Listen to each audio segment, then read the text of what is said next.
నమస్తే. Welcome to Bharat spice channel. నేను ఇవాళ మీకోసం ఓ మంచి రెసిపీ తీసుకొచ్చేసానండి. అది పాలకూర పప్పు. మీ అందరికీ తెలిసే ఉంటుంది ఎలా చేయాలో. అలాగే మా స్టైల్‌లో ఎలా చేస్తామో చూపిస్తానండి. మీకు కాంబినేషన్‌లో అప్పడాలు, వడియాలు ఇలాంటివి ఉప్పు మిరపకాయలు ఏవున్నా సరే అన్నంలో వేసుకొని తింటే చాలా బావుంటుంది. నెయ్యి వేసుకొని తింటే. దానికోసం ముందుగా కందిపప్పు తీసుకొని శుభ్రంగా కడిగేసుకొని ఒక అరగంట పాటు ముందుగా నానబెట్టేసుకున్నానండి. ప్రెషర్ కుక్కర్‌లోనే. ఇందులో కాస్తంత పసుపు వేసుకుంటున్నాను. కొంచెం ఆయిల్ కూడా వేసుకుంటున్నానండి ఒక చెంచా. ఎందుకంటే ఆయిల్ వేయడం వల్ల ఏ పప్పైనా సరే బాగా ఉడుకుతుందనమాట మెత్తగా. అలాగే ఒక 5, 6 ఎండుమిర్చీలు తీసుకొని ముందుగా 5, 6 నిమిషాల ముందు నీళ్ళలో నానబెట్టుకొని ఆ పప్పులో వేసేసుకుంటున్నానండి. ఇప్పుడు శుభ్రంగా కడిగిపెట్టి సన్నగా కట్ చేసుకున్న పాలకూర కూడా నేను ఒక కట్ట తీసుకొని అందులో పెద్ద కట్ట తీసుకొని కందిపప్పులో వేసేసుకుంటున్నానండి. అలాగే ఇప్పుడు 4, 5 పచ్చిమిర్చి చీలికలు కూడా వేసుకుంటున్నామనమాట. కావాలంటే మీరు మొత్తం పచ్చిమిర్చి అయినా ఏసుకోవచ్చు. లేదంటే ఎండుమిర్చి అయినా వేసుకోవచ్చనమాట. కుక్కర్ మూత పెట్టేసి స్టవ్ పైన ఒక 4, 5 విజిల్స్ వేపించుకుందామండి మెత్తగా ఉడికిపోయేంత వరకు.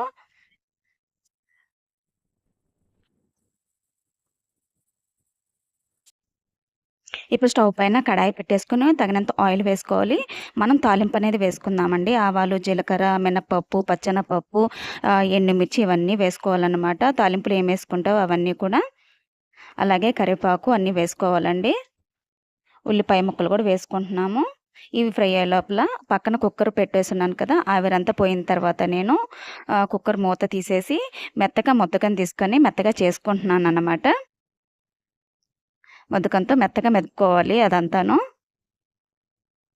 చూసారా మెత్తగా అయిపోయింది బాగా.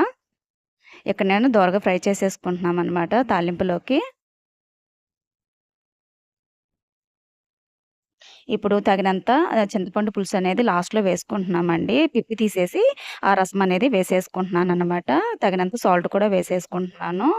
మీరైతే చింతపండు అనేది చూసుకొని వేసుకోండి. ఇప్పుడు తాలింపులో కరివేపాకు, అలాగే కచ్చాపచ్చాగా దంచుకున్న వెల్లుల్లి రెబ్బలు కూడా వేసేసుకుంటున్నాము. 2 పచ్చిమిర్చి కూడా వేసుకుంటున్నానండి. బావుంటుంది టేస్ట్ అయితే. బాగా ఫ్రై అయిపోయిన తర్వాత ఇదంతా మనం పప్పులో వేసేసుకొని మళ్ళీ 1, 2 నిమిషాల పాటు ఉడికించుకోవాలండి. తాలింపు వేసిన తర్వాత ఒక 2 నిమిషాలు ఉడికించుకుంటే ఏ పప్పైనా సరే టేస్ట్ అనేది చాలా బావుంటుంది. ఇలా పలచగా ఉన్నది కూడా వేడి తగ్గే కొద్దీ చిక్కగా అయిపోతుందండి పప్పు అనేది. ఏ పప్పైనా కూడా మీకు తెలిసిందే కదా! అలా 2 నిమిషాలు ఉడికించుకుంటే బావుంటుంది స్మెల్. అంతేనండి. మీ అందరికి వీడియో నచ్చితే సబ్స్క్రైబ్ చేసుకొని లైక్ చేయండి. Thank you. Please subscribe, like, and share.